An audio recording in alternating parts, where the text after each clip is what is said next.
you may as well fail at what you're passionate about, because his father actually failed at something he didn't even like. So, he made the safe choice to do whatever it was that he didn't like, and he actually failed at that. So it's like, that's what told Jim Carrey that you may as well go for your dreams. Welcome to the Passion Behind the Art Show. It's all about diving in with individuals to learn the story behind their passion. It's your host, Daryl Pinna. Well, I'm excited to have Dominique Falla on the Passion Behind the Art Show, coordinator of Typism. I'm so excited to have her. Dominique, welcome. Thank you very much. Great to be here. Well, let's jump right into it. How did Dominique's journey start in design?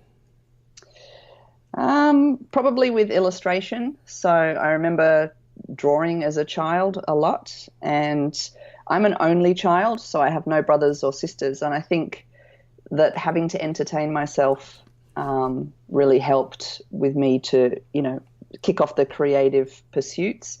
And also I really used to like craft, so people would buy me, how to make something, books, and I used to really enjoy those, the sort of craft compendiums and easy how to do it kind of books. And my mother said that I used to really like, I don't know if you have it in the States, but in the UK and in Australia we have a show called Play School, and there was always a section on there where you would have to do some sort of craft activity.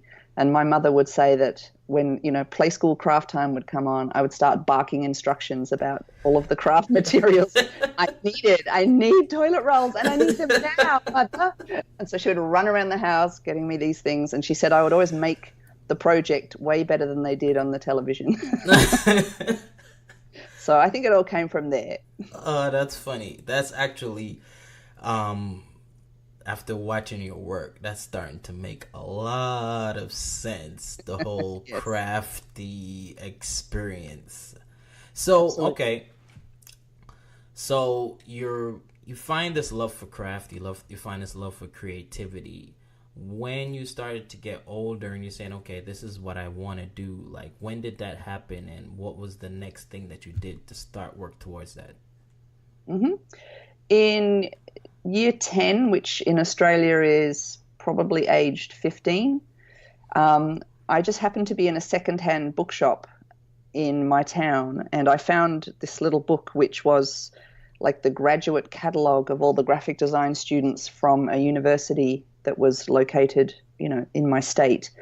And it was $4, and I bought it, and it was like being struck by a bolt of lightning. I just saw this stuff and I knew that this is what I wanted to do. And it was a graduate catalogue for a university called Swinburne, which was at the time very, very difficult to get into. You had to have a really super professional folio and a very high GPA. And the GPA was no problem for me, but I didn't have a folio. So the next 2 years of my life was spent doing everything I needed to get accepted to this place. Oh, that's cool. What school was this? Swinburne University. And it was back in the time when it's very different now, because the government has changed the funding model. At universities now in Australia, everybody gets to go because it's going to cost you loads of money. But when I went there, it was free. It was subsidized by the government, which meant that, they only accepted a certain number of people. And the thing that freaks everybody out is they would accept 120 people into first year, but that wouldn't guarantee that you graduated. They would kick out half of the numbers every year. So just because you got into Swinburne doesn't mean you got to graduate from Swinburne. Oh. Sometimes, you'd fail first year. Goodbye. See you later. Thanks for trying. That's rough. Oh yeah, we had PTSD by the end of it. Like, we were snarling dogs. We were just like, get away, so competitive. So yeah, I spent a lot of time getting over that kind of horrible kill or be killed environment. It was pretty stressful. So what were some of the main skill sets that was taught there? Well, this was pre-computer, which is me showing my age. So hand skills, really. All the typography that we didn't actually typeset ourselves. We would mark up typewritten proofs or something, and we would send them out to a typography service, and they would set the type how we had specified, and then it would come back as a bromide, and then we would paste that up in the artwork. So everybody had really good hand lettering skills just because there was no other way to do lettering. So I think from, being able to draw and illustrate, having that experience at university pre-computer, all really made me have a healthy respect for, a pencil and a pen and a T-square and a drafting board. So all of those things, I think, are skills that a lot of computer natives really miss out on. So I was really grateful for that experience, but I was also super grateful that the computer, the Mac arrived really soon after I learned all these things. So yeah, I don't think I've ever actually marked up type or specified it commercially, because we learned how to do it at university, but then, the computer arrived and we were like, yay, PageMaker, let's go. Right. I mean, even just some of the materials you started talking about, it's bringing me back to my days when I was studying architecture. Like a T-square and having to set every last letter on the drawing by hand and stuff like that. Yeah, it's tedious, but it's so kind of meditative as well. I love making craft pieces for that reason. It's just, you're trapped there for the next 12 hours, so you may as well enjoy it. Right. So was it in school you fell in love with type? When did this happen? No, I hated type when I was at school. So all of this drawing it up, I just kind of didn't really understand it. It just was a chore because they kind of made it like a chore. So it was really only because I then left when I graduated university. I actually went off and became an illustrator for 13 years. So I never, touched a typeface or a piece of lettering for 13 years after university. It was only really when I went back to study and also back to teaching that I really started to develop my appreciation for typography and lettering. And when you're a teacher, you always when you're trying to explain it to the students and get them to do something, there's always that moment where you're like, oh, now I get it. Now I get what my teacher was trying to tell me. So it was only that coming full circle and becoming a teacher that I really got to appreciate typography. And also I kind of got sick of illustration. So it was the other side of the coin as far as a graphic designer is concerned. You've got words and you've got images. And so I'd kind of done with the images. So it was time for the typography and the lettering. I don't know. Maybe you could answer this. I'm wondering if it's so many people I know that they transition from illustration to type. You rarely hear people transitioning from type to illustration. Have you noticed that? Yeah, but people who do illustrative lettering, I see them transition to illustration. Okay. And sometimes I do know there are people that I love their illustrative lettering, and then when I see them just do an illustration, I'm kind of like, oh, why isn't there a letter in there? It's just a picture. That's really boring. Whereas for them, they're excited because they're like, oh, I'm free from the lettering. I can just draw pictures.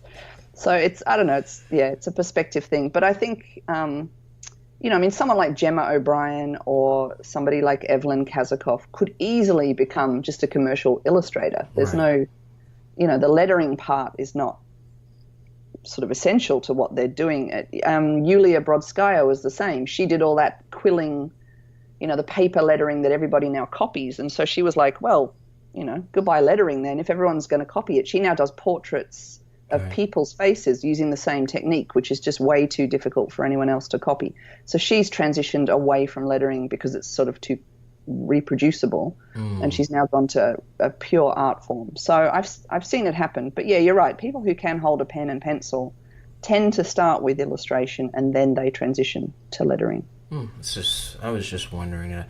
So now you are on this journey. Like, are you still teaching now?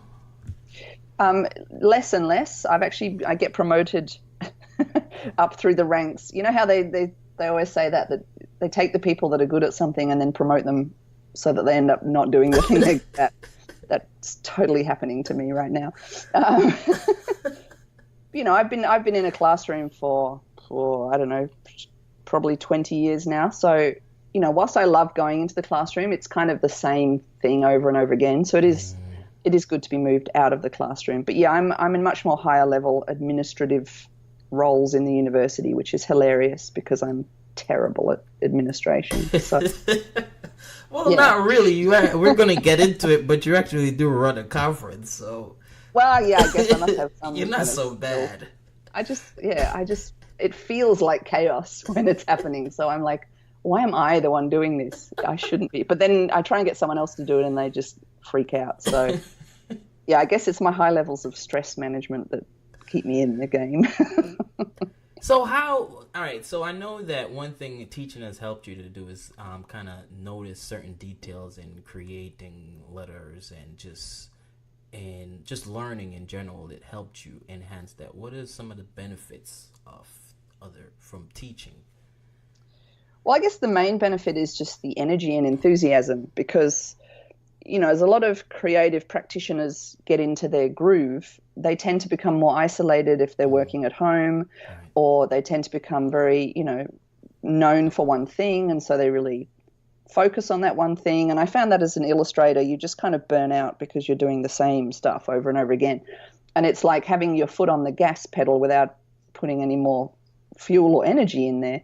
Whereas I find that being in the classroom around 20 or 30 excited young people, all bringing new sort of ideas and new enthusiasms and new goals, that really helps, fill up the tank in a way for me, because it just brings fresh energy and enthusiasm to my daily work.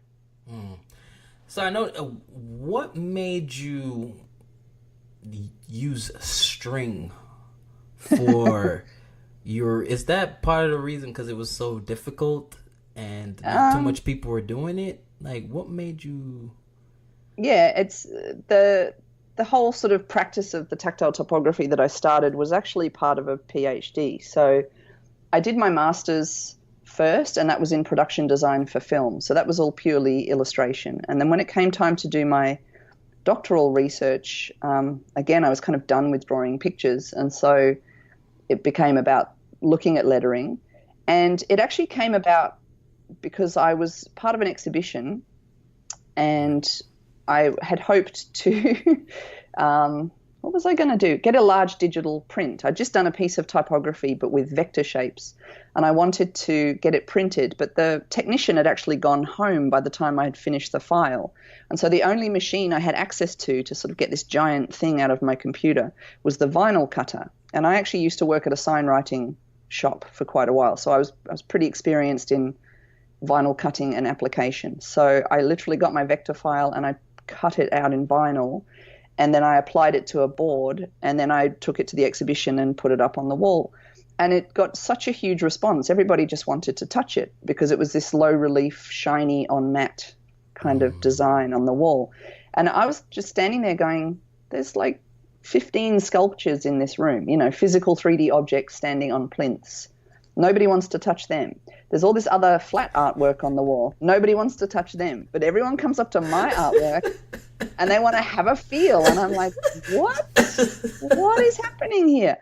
So from that day, I don't know, I just said, right, I'm onto something here. So I'm just going to experiment with a bunch of different techniques. So the first one was, vinyl cut applied to a board. And then I just started playing with different techniques that I could find. I would go to craft stores and I would just buy a bunch of stuff and start playing with it. So the string thing didn't really happen until I'd actually probably experimented with about 30 other techniques. And then, I don't know, I just gradually moved my way through the craft store until I got to the wool and string section. And I'm like, what can I do with this? And then it was, the memory of the sort of cheesy pin silver on black velvet stuff that everybody's auntie has done. And I just thought, I can't do that. I can't do a portrait of Elvis or like a Eiffel Tower or something. I have to do typography, and I really like colors. So I just played. But I really noticed a difference when I posted that one to Facebook and then I posted it to my blog. Everybody lost their minds. And so I was like, I'm onto something here. So it was really just one of 30 other techniques I tried, but it was the audience that really let me know that this was a thing that they really liked. And then from then on, it kind of went a bit viral on the internet, and then I just started getting commissions to do these things commercially. So yeah, that was it. It wasn't me going, "Ooh, I really love string." It was just let's try this, and apparently everybody liked it. So was it hard to learn? At first, I got repetitive strain injury because I used like a normal man hammer.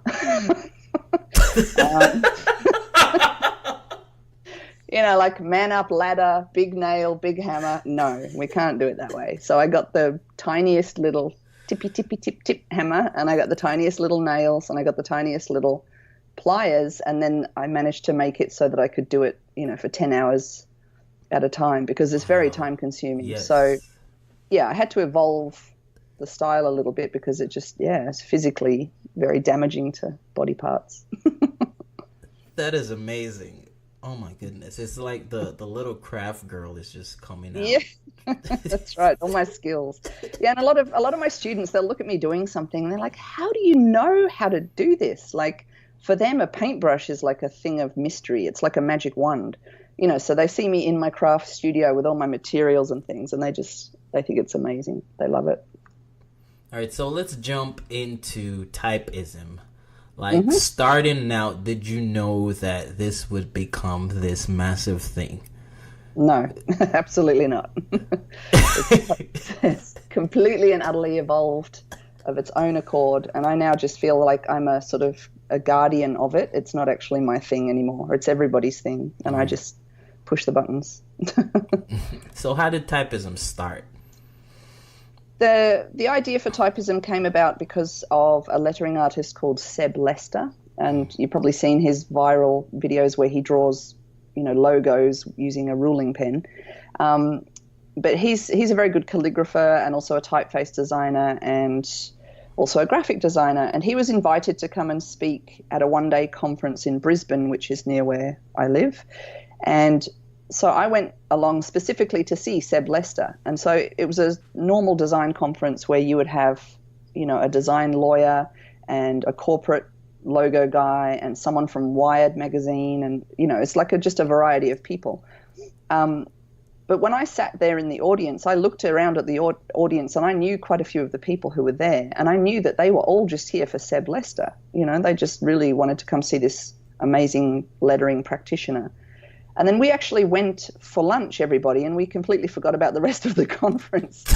and so I was like, wow, everybody here paid $120 to just see one guy talk about lettering. Imagine if there were 7 or 8 guys that were talking about lettering. And so that's where the idea came about. And I just was going to have it at my university, and I was just going to hire out a lecture theatre, and I was just going to, get a bunch of my friends to come and speak to my students. But it just sort of, it escalated out of that scope. And so eventually we had to hire a venue, and then we made a book, and then a bunch of famous people sent me work for the book. And so I'm just like, oh my goodness, this is bigger than Ben-Hur. This has taken on a life of its own. So yeah, and that's never really stopped. Every time I think about winding it down or changing it or doing something else, people are just like, Right. You started this, you got to keep this thing moving. So yeah, and so it was actually Creative South, was it last year? No, it must have been the year before, I spoke there. Yep.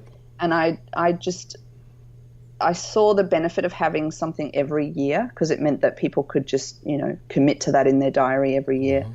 I saw the benefit of the community, like trapping them in a place, because as you would know, that Columbus, Georgia is a fairly isolated town. So kind of once you're there, you're not going anywhere else.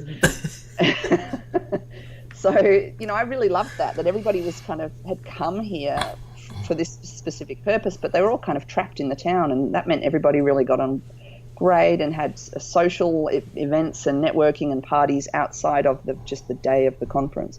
And also the vendor hall I found really exciting, because it's an opportunity for people to, again, get together and network and sell things. Even if they're not particularly talking on the stage, they can still be part of the whole experience. So from there, I really saw how a creative conference could build community. And so I really wanted to, try and inject a bit of that into the typism experience in Australia. That's awesome. So initially, you wanted it to be an event. It was just a one-day event. I was just going to get 7 of my friends to talk. But yeah, the book was an idea from one of my students who said basically, there should be a book that accompanies the conference. And so I sent out a list of, a wish list email to a bunch of people that I really liked their work, just saying, do you want to submit something for this book? And they did. So the book kind of took on a life of its own as well. And then, the Instagram community, everybody started sharing just the hashtag typism. So, like feminism, or it's kind of a word that people adopt to sort of, it represents what they do. So I think there's probably 250,000 people out there in the world who don't even know who I am, what the conference is. Maybe they know what the book is, but they're starting to use the hashtag typism to just describe the thing that they're doing. It's this lifestyle where they're, experimenting with letter forms. It doesn't matter whether they're from, Spanish-speaking country or, what language they speak. Everybody just loves the letter form, and they love to create work and get feedback and be part of this online community. And so for me, that's what typism has become.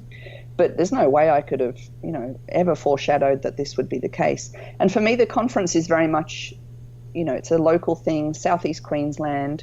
All my friends come, all my students come, a bunch of people I've met online come, and then it's a local thing. But then the book has, it has a bunch of Australians in it, but it also has there's probably 10 people from the Ukraine and 15 people from Mexico, and there's a lot of South Americans now. And, so everybody has a different version of what typism means to them, just depending on where they're located and what contact they've had with the brand. But for me, that's really exciting. So there are plans to sort of build an online membership in the future and have some sort of, I think, try and leverage the fact that I know all these people now and I have a really good relationship with, 200-300 of the best lettering artists in the world, and really kind of give them a platform and a vehicle to just communicate with each other and share their knowledge. And then people who are coming up through the ranks can learn from those guys as well.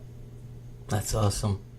It's like typism is kind of like like it has the aspect of good type where everyone is like sharing using the hashtag that represents their work. And then the aspect of the conference, like Creative Self, is like, and then on top of it you have the book, so it's like this trifecta that you have going on, which is awesome. Yeah, it's very exciting. It's cool. It's crazy. If I'd have sat someone down 5 years ago and said, I'm going to do this and this and this and this, they'd be like, you're out of your mind. But, looking back, that's what's happened. So it's really cool. And who knows where it's going to go in the future. That's also exciting because I get bored really easily. So, this is why I like playing with 30 different techniques, not just one. This is why I like to see where the conference can go, where the book can go, what other things can happen. We went around Australia and filmed a bunch of my friends showing how they do techniques. And so the Typism Summit was born. And so, these are just as ideas occur to me or as people ask me for stuff, we just kind of take it in that direction. Which is kind of cool. But one thing I like about you is that you kind of see where most of the noise and most of the traction is kind of going, and you kind of go down that rabbit hole and see where it's going. Yeah, that's basic kind of communication design foundations. As a graphic designer, originally that's what I was trained to do. You've got to know your client and you've got to know the client's audience. And so your job as a graphic designer is to communicate between those two, groups of people. And so understanding what the audience wants and understanding what is possible, you have to, it's very sort of, I don't want to say self-centered, but, if you just sit in a room and make a bunch of stuff and don't actually ask anybody if they need it. Right. It's like, it's kind of just luck that you might actually end up selling it.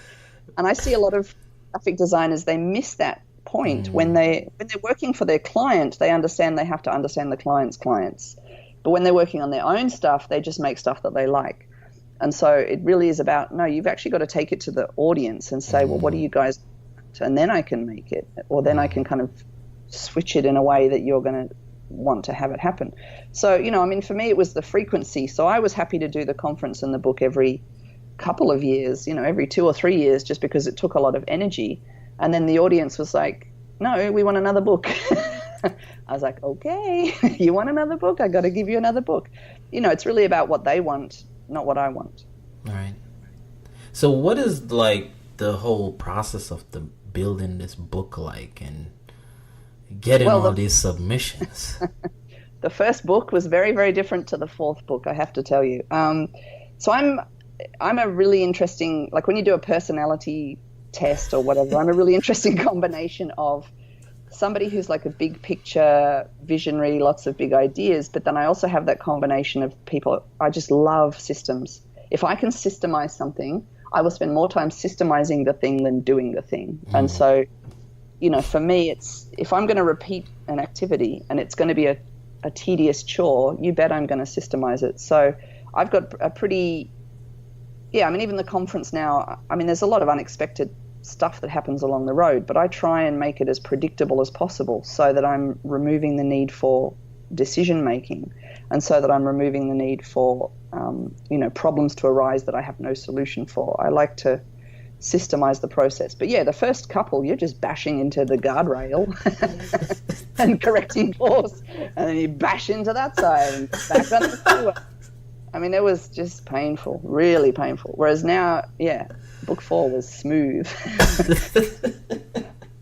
So systems and processes. That's the answer. That's the only way I can get this stuff done. So is this all self-published?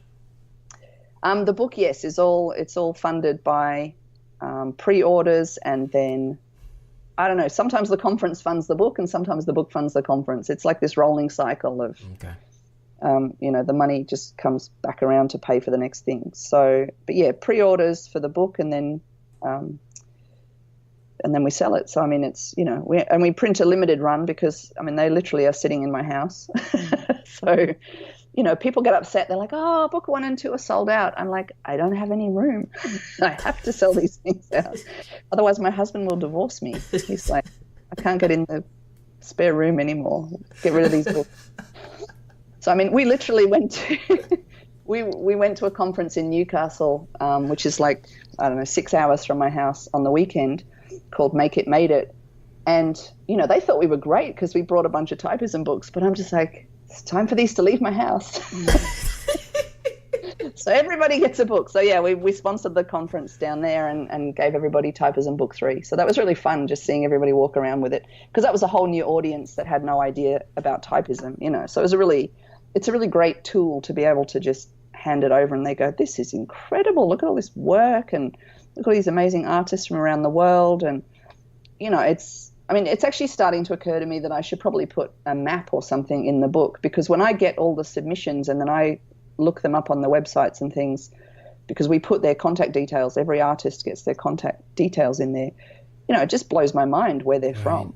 Wow. So I should just start to kind of, and I love posting the books out because, we send them to Nepal and Kazakhstan and I don't know, like just weird and wacky places. It's like I get so excited when people from really strange countries and cities and places buy them or have their work in there. So for me, that's like a private thing that only I get to experience. So I should probably like put a map in the book as to where all the artists are from. That's amazing. I just can try to picture it right now, just being able to send these books out to all these different places after seeing from where it's coming from. Yeah, absolutely. And you can't judge somebody by their name. You hear a name, you think, oh, well, they're Spanish. And no, they live in Brooklyn. And then, John Smith. And you're like, oh, well, he's from England. And no, he's from like Greenland or somewhere. So, you just can't look at somebody's name and just assume you know where they're from. And I love that too. Well, since this has been all smooth sailing for you, just in case, what would you say was the hardest struggle you had to overcome in your journey? I guess the low moments where you have a vision for something, and I get tricked a lot by how well things are going, and then I think, oh great, if this went this well, then if I do it again next year, it'll go this well, it'll go even better. And so you overreach and overextend yourself, and then it doesn't. because you've made an assumption. And it always reminds me to just say, no, go with what is happening, not with what you want to happen.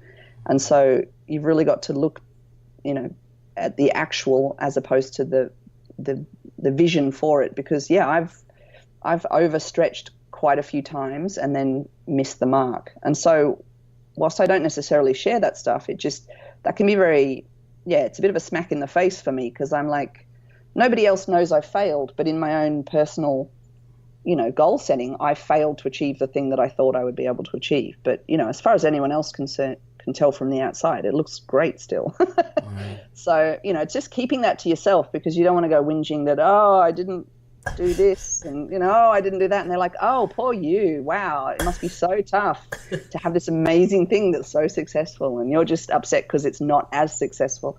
So, just checking myself all the time and not whining about it. That's can be difficult sometimes. And I mean, just, like every conference organizer I've ever spoken to, we all have the nightmares and the anxiety dreams. Like a month out from the conference is a really terrifying time when, you've got a whole lot of expenses and nobody's buying tickets. And then every year, everybody buys tickets in the week before, and you go, that's right, I remember. It's all fine. Jump and the net will appear. But then, I ring up my friends who organise the Make It Made It conference or the design conference in Brisbane, and we have a laugh because we go, there should be like a conference organizer support group. Right. Where we know our problems and nobody else does. It's a very strange anxiety that you go through. And then the day happens and it's incredible and there's adrenaline and everybody loves it and there's such a buzz and it's the best day of the year, and then you get reminded again why you have the anxiety and sleepless nights a month ago. So who would you say are some of the people that kind of help you, keep you grounded, your support system, especially through these struggling times? Yeah, I mean, it's good to have those guys. So Brett and Matt are both local conference organizers who, we can share war stories and we help each other and promote each other's conferences and things. Locally, certainly the Typism conference wouldn't happen if there wasn't a group of people that I'm surrounded by at work. So Natasha Kershaw is our admin, so she's the university admin. So I work with her every day and it's her day job to be the administrator for the university. But, she loves the conference and she's super organized. And so she just takes over a lot of the kind of, parcel receiving, because we get a lot of mail, for the goodie bags and things. Giant boxes will appear and she'll just take care of all that stuff. And then also Libby Reed she was a speaker last year and she's also one of my PhD students. So I'm supervising her PhD in typography, but she's crazy.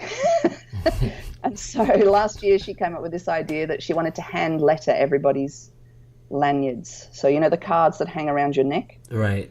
When you're at a conference. So instead of getting them printed somewhere and sticking them in a plastic pouch, no. She was going to hand letter everybody's. So she did this thing where, she wrote out 250 names in calligraphy. Oh my gosh. And so everybody got this sort of custom piece of art hanging around their neck, which was crazy. And of course that now has set an expectation for there to be a hand lettered lanyard every year. So this year she's going to do the same again. But this time we've laser etched them in timber. So I'm like, what do we do next year? Gold plated? Gold. I mean, like how it's just, I love it. But then I shake my head going, Libby, what are you doing to me? Because it's just going to make it harder every year to set the bar. So she's doing all those lanyards. So they'll be on the social media, no doubt, in a couple of weeks. But without Libby, doing that sort of stuff, she's also hand lettering the speaker titles this year. And last year I had Jens, who was one of my students. He did sort of this motion graphics opening title for everybody. So just all the creative stuff around that I just would love to do, but I just can't possibly have the time or bandwidth. There's just a group of people that I can call on to do that stuff. Austin Saylor animated the logo this year. Matt Vagotis actually designed the logo this year. Again, another stupid thing I do is to have a new logo every year, which, sounds like a great idea, but it isn't, because it means you have to print new T-shirts. It means everything has to change. Everything gets printed again. luckily we're at the stage now where we've got sponsors for all that stuff. So the print bar in Brisbane are great because they print all our shirts every year. So it doesn't matter that we have a new logo. So all this stuff, I'm just like, it's this house of cards that I need a whole bunch of people to help me with because it gets bigger and bigger every year, but it's crazy. And Alejandra is also, she's nuts as well. So Libby and Ali are both crazy. And so they just go, we're going to do this and we're going to do that and we're going to do this and this is going to happen. It's going to be fireworks. And, so I go, okay, go crazy. And they do. And they always make amazing stuff. So, yeah, that sort of crew of people. And then I also have the student helpers. So every year I get a bunch of students to just help out and they work on the day and get, free ticket and free T-shirt and they get to be part of something great and they love it. And often they come back. So we have many graduates who come back and volunteer every year. So there's a really good crew of people that help me out. And my husband's also getting involved, whether he likes it or not. So he loves being the tour guide. So last year he took Nick Masani and his partner Ted out, to this beautiful waterfall. So he's kind of entertaining these Americans who are in town whilst I'm just like screaming and running around. And so he's like the ambassador for Australia and welcomes all the speakers and picks them up from the airport and takes them places. And he also loves taking photographs and stuff. So he does all the photography and video stuff at the conference, which is also really useful. So yeah, I've got an amazing crew of people who just make it all happen. And I just kind of stare at spreadsheets. That's all I do. And freak out about the numbers. I go, the money out is more than the money in. That's basically all I do. Oh, that is hilarious. I definitely have to make the trip. It's next week. What's the date? Next week, August 4th, Saturday. Next week. So we've got 2 days of workshops at the university, and then we have the actual day of the conference is at the Gold Coast Arts Centre. So, it's in downtown Surfers Paradise. So all these visitors come here, and it's actually the middle of winter, but it's just so beautiful. It's 21 degrees. I don't know what that is in American temperature. I don't know. Really nice. Yeah, it's not the same because I think, what are you guys, Celsius? Yeah, so it's not the same. I don't know, 60 something. 60F. Yeah. No, really nice. You can wear like jeans and a T-shirt and you can go for a walk and not sweat, but you can also lie on the beach if you're out of the wind. Like even everyone else in Australia is freezing because they're all from Melbourne and they come up just for a summer holiday in winter. Because, Queensland is really nice weather most of the year round. Okay. So it's a beautiful place to come and have a weekend. So we have a few international visitors and people come from New Zealand. We had a bunch from California and some from Portugal last year, so we'll have to find out where they're from this year. But yeah, it's a really fun day, and everybody just is starting to get in the groove now that it happens every year, and they catch up with the friends. And we also do a really unique thing around the table. We actually have we don't sit you in a row. It's not like in a theatre seating. It's actually round tables. So it's almost like you're at some wedding. Yeah, like a banquet or a wedding or something like that. Yeah. Because we know that lettering artists just love to draw all day. So we give them pens, we give them notebooks.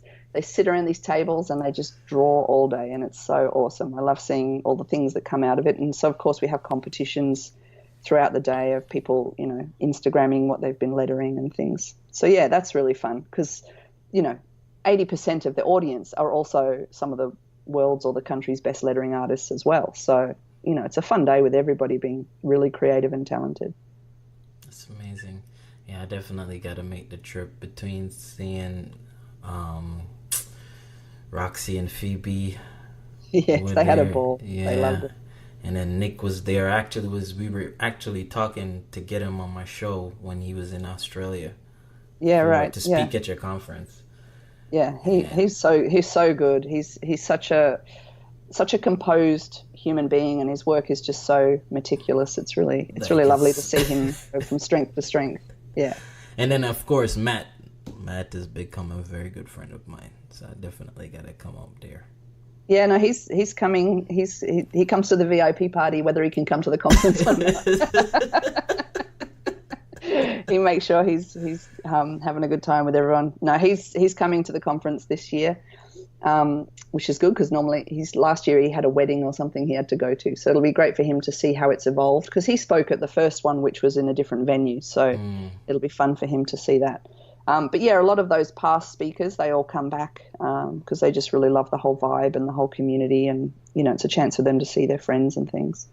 So yeah, we're looking forward to it, and the venue is just so beautiful, and we give everybody food and drink, and so it's a really fun day for everybody. I really look forward to it.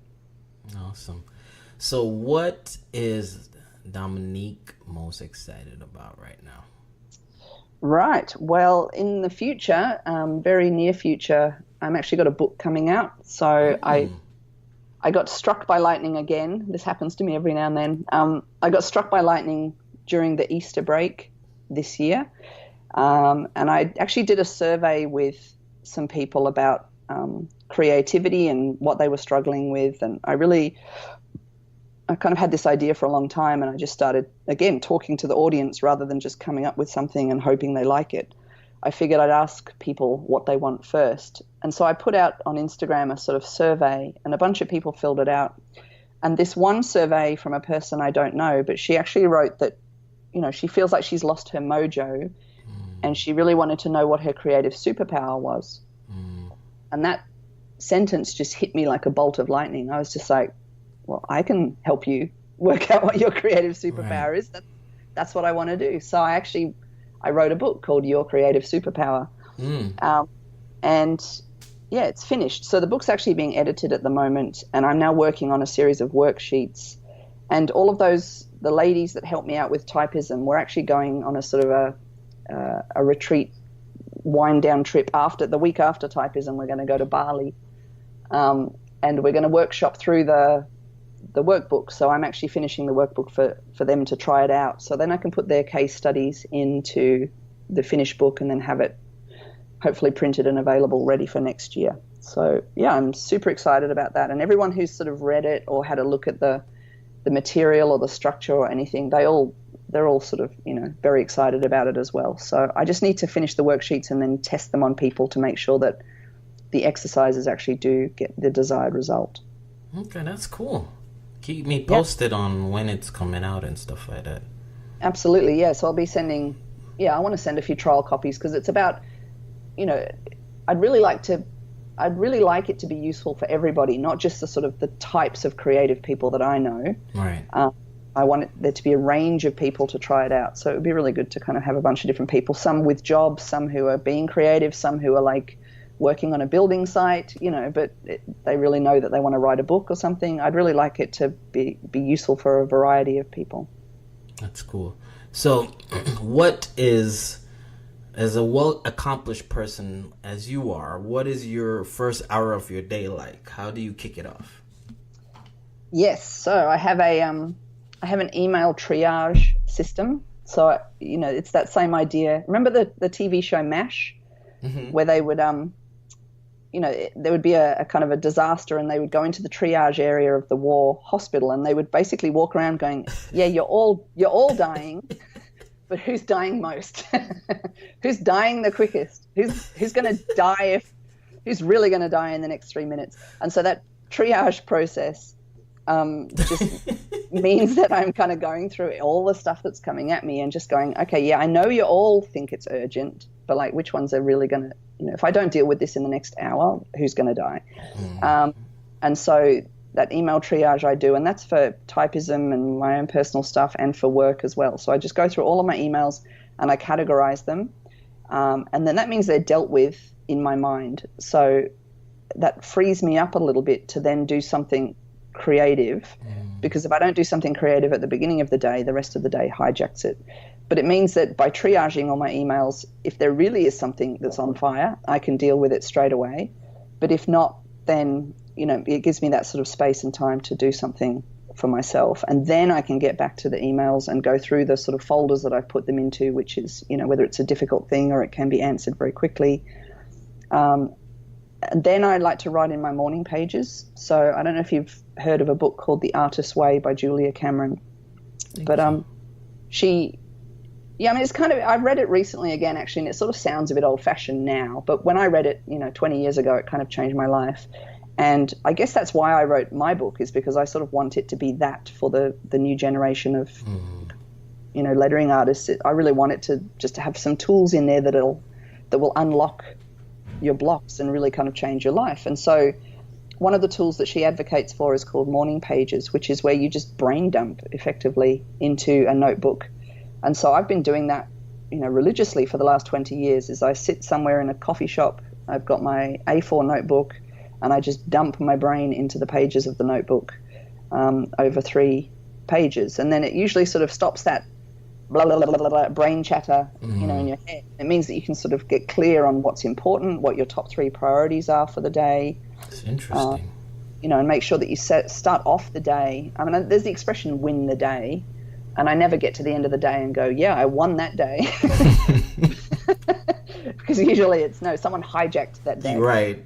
But in the morning, I like to sort of set up. So at least if I can get, my top 3 important things ticked off before I have any actual interaction with other human beings, then I feel satisfied that at least I got something done. Whereas if I just charge headlong into everyone else's priorities, then my stuff never gets done. That's interesting. So you're starting out, you're just organizing the emails as per how much of a fire it is. Yeah, because if there's something that's really, really important, I can usually clear it straight away. So if somebody, literally the type of job that I have, it could be that if I don't approve something before lunchtime, a student won't graduate, and their parents have flown here from China. Right. And, there's some serious stuff that I if I just ignore it for 3 hours, I'm always sort of stressing in the side of my brain, like, oh, is there anything that's really, needing me? So I just check that. I just check in with all that stuff in the beginning, just so I can then relax a little bit and go, well, I just approved that thing. So now that student's going to graduate, everybody's going to be fine without me for a couple of hours. And then it sort of gives me that calm space to then work on the things that are important to me, without worrying that I'm letting other people down. So I just check in and clear away the really important stuff. But then I also categorize all the other stuff so that, if there's a top 3 folder in my email, I'll put a bunch of stuff in there. And then I know that by lunchtime, I need to be checking in with my top 3 folder to make sure that the top 3 most important things get done. That's interesting. And I like that brain dump on a notebook. Yes, because otherwise a lot of people get the brain chatter, which is where you find yourself thinking the same thought over and over again. And I find that if you write that down, then it means you can look at it and deal with it instead of getting it stuck in your head like a little mosquito that just annoys you. So after you get that hot fire out, like you say, you go into doing your thing, what is it that you want to do? Like, what's an example of some of the things that Dominique is creatively would work on? Well, I mean, that's how I got the book written. Okay, gotcha. So, there was 36 questions effectively. The book is divided into 4 parts, and each of those 4 parts has 9 questions. And so I knew that was 36 questions in total. Each one was about 1,000 words. And so literally my goal every day from when I got the bolt of lightning in Easter to when I finished the book, 36 days later, was that I have to get up, do my triage, put out the fires, and then I have to write 1,000 words on this book before I can get on with my day. So that would take between 20 minutes to an hour to write the 1,000 words. And so I had it all set up on my iPad, and it would literally be, I don't know, in a coffee shop driving to work, for example. So get up in the morning, triage my email, get in my car, drive to a coffee shop, do the 1,000 words, get back in the car, go to work. And that was my morning ritual every day until 36,000 words was written. So that's basically answering the question.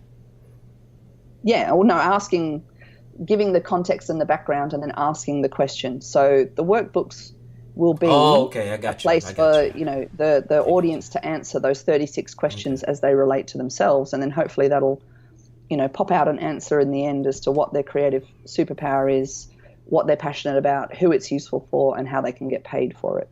I got you. Okay, that's interesting. I like that thought process, and it was very structured. It makes it much more bite-sized too. That's right, because it's, I always joke with my students that, if I brought out a whole chocolate cake and said, here, eat this, you'd be like, I can't eat a whole chocolate cake. And it's like, well, what if I came and gave you a thin slice every day or every hour or, every 3 hours? Eventually you would eat the whole cake, right? So if you just look at the cake, you get overwhelmed. Whereas if you just look at a slice of cake, you can deal with it every day. Awesome. All right, Dominique, you've been like pouring out a lot as we get closer to the end, like what advice would you have for creatives? I think the reason that I wrote the book, Your Creative Superpower, is that probably the biggest thing that upsets me in the world, there's obviously a lot of big things that upset me, but personally, when I say, when I see it happening in front of me is when someone allows their creative spark to go out. And so, when people, and I know you've got, husbands and wives and mortgages and children and dogs and, things need you as you get older to be responsible. But I think there was a really good, I actually should look up the quote, but Jim Carrey gives a great speech about his father and says that you may as well fail at what you're passionate about, because his father actually failed at something he didn't even like. So, he made the safe choice to do whatever it was that he didn't like, and he actually failed at that. So it's like, that's what told Jim Carrey that you may as well go for your dreams, because you're going to fail at something you don't like anyway. You may as well fail at what you do like. And so for me, that was, it's really important for me that if I see a creative person with a creative spark, that they should keep that spark alive. And so for people who are in a non-creative, maybe job or mindset or just stage of their life at the moment, it's really important, I think, to not let it go out completely. And whether that's even, just that 20 minutes a day in the morning where you're just dreaming into a notebook, and then you have to go do your boring, soul-sucking, mindless job that you hate in order to pay your bills. At least for 20 minutes a day, you blew on that pile of ash to try and keep the little campfire going. And it's a daily practice. People always say, oh, I'm going to take 3 weeks off at the end of the year, and that's when I'll paint my picture, write my song, build my t-shirt brand, whatever it is that there's their side hustle, their passion. And by the time you get there, you're so exhausted and the 3 weeks just disappears, and it's not the way to eat the chocolate cake anyway. The way to eat the chocolate cake is a tiny little slice every day. And so just maintaining that daily practice, that daily ritual, no matter how small it is, to keep that creative flame alive, I think is the most important thing you can do that day. Awesome. I like it. I'm already excited about the book, especially for, a couple of people in my life that I feel like they've focused so much on being mature and getting older. They've lost that inner spark that we all get when we were kids, to do something that we enjoy doing. Yeah.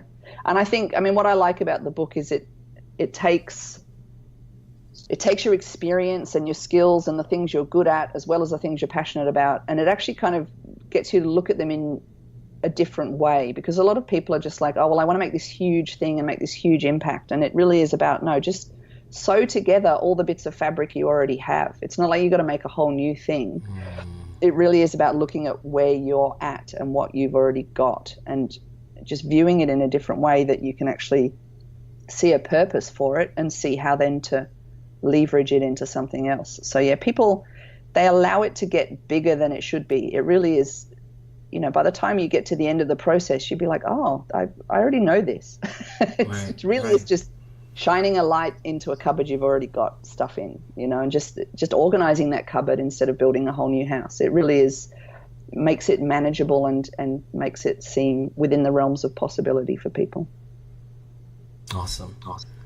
Well, Dominique, this has been great. You've just been such an open book with just sharing. I really appreciate this. Thank you. A great interview. I really enjoyed it. Awesome. How can people find you? How can people learn more about you? Well, about 2 weeks ago, my website got hacked, so let's not go there.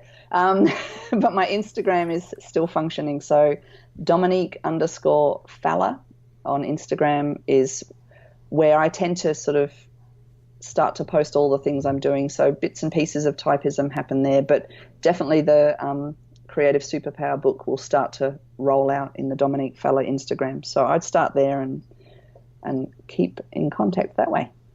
That's awesome. My website got hacked earlier this year too.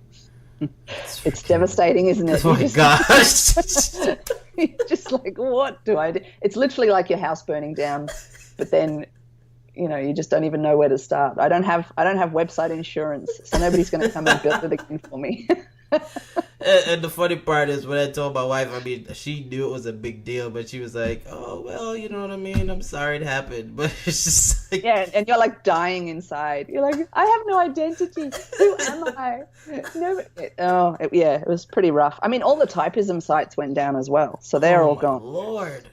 Yeah, so I built the Typism conference site back again in 17 hours because it was literally the day before I was going to launch the conference. So, yeah, that was an exciting week. But my Folio website has taken a back seat, and I'm just going to rebuild it for the book now. So it'll all be about your creative superpower. There'll be no more string. I think it was the universe telling me that, it's time to kill the string. Out. String's done. It's time for the book. You're going to change the world. Forget the string. I was like, okay, I get it. Universe, thanks for that really violent message. Oh, man. Well, Dominique, thanks again for doing this. You have been awesome. Thank you very much. It was lovely to meet you via technology. Thanks again for listening to this week's episode. I hope it did something for you. It brought you some insight. I hope it motivated you. I hope it caused you to stop and think. So remember, stop by the shop, dpcreates.com. That's D as in dog, P as in Peter, creates, one word, .com. And I would love your support if you pick something up at the shop, one of the shirts, whatever. We have shirts, a whole bunch of different things. So stop by if you see what you like. I would really appreciate it.